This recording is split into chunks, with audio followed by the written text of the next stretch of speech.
What do you do when you want to double your business after doing everything right? Everything right on social, everything right on SEO, everything right on Google Ads.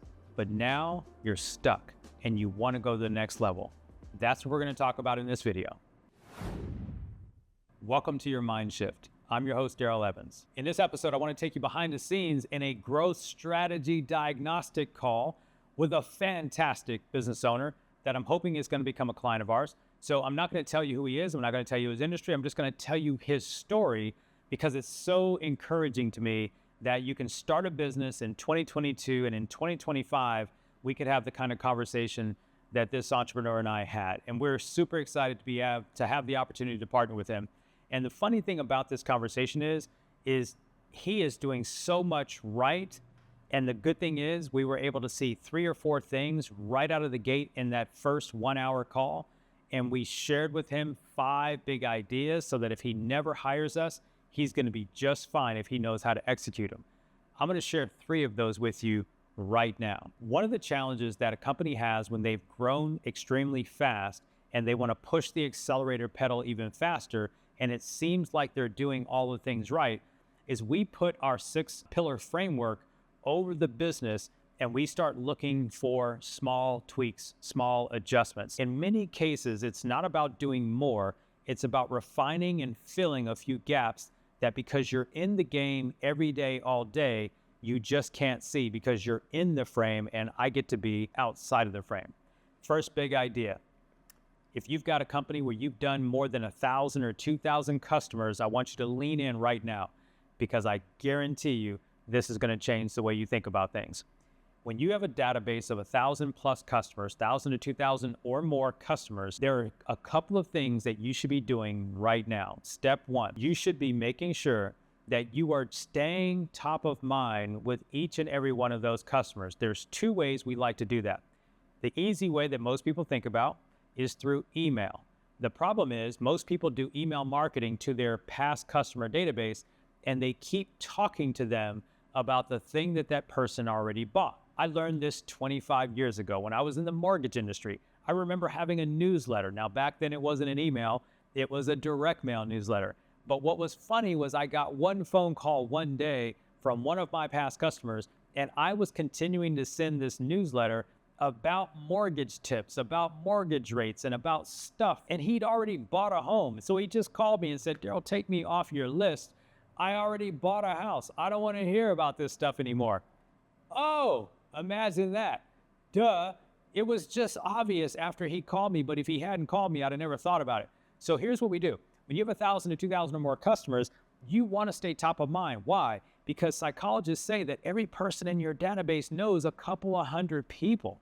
And the issue is when you call them and ask for a referral, they're going to say, I don't know anybody, right? So your team may be calling, but if they don't know anybody at that moment, your team feels like, well, we didn't get enough referrals.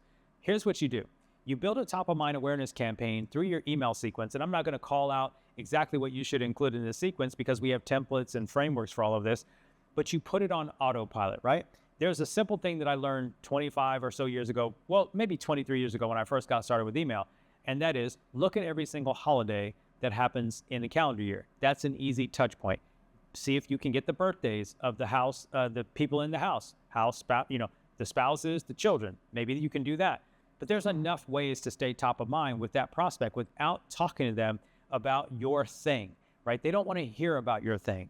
But the goal is to stay in touch and stay top of mind because someone they know is going to need your product or service at some point, and you don't want to make it hard for them to remember your name. Step 2, easier than email, and that is what we call retargeting or remarketing. But again, same thing. You're not sending retargeting or remarketing ads about your tips and your tools and your strategies and your techniques and your rates or whatever that case is. You're basically doing the same thing you would do in email, except now you're just drip feeding on them through Facebook or Instagram, for example, maybe TikTok. And what are you doing there? Well, we have a 10-part omnipresence visibility strategy that we talk about, and we basically use 10 ads. And the good news about Meta today, Instagram and Facebook, is that you can time these ads so that no one sees more than one ad over 7 days. So that means they can see one ad this week, they can see another ad next week, they can see another ad. I mean, they're never going to see the same ad. So once you set that type of campaign up, you're going to stay top of mind without being being a pest. No one wants to be an annoying pest. They already bought your thing. Just stay top of mind, right? I've got plenty of businesses, home service providers, all these things.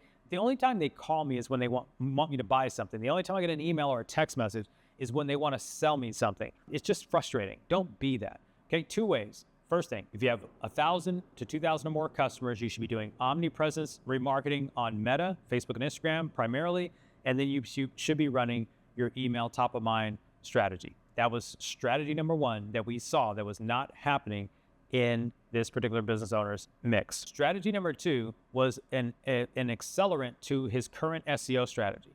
He'd done, in the current company he was working with, had done a phenomenal job with the SEO on what we call high quality, high value keywords. And this is I almost can't believe I'm about to tell you this, because this is one of our guarded secrets. And that is doing SEO around the problems that precede the purchase. Doing the SEO around problems that precede the purchase. What does that mean? That means that when someone is looking for the provider, right? If you're a provider of a certain type of product, then there are certain types of keywords.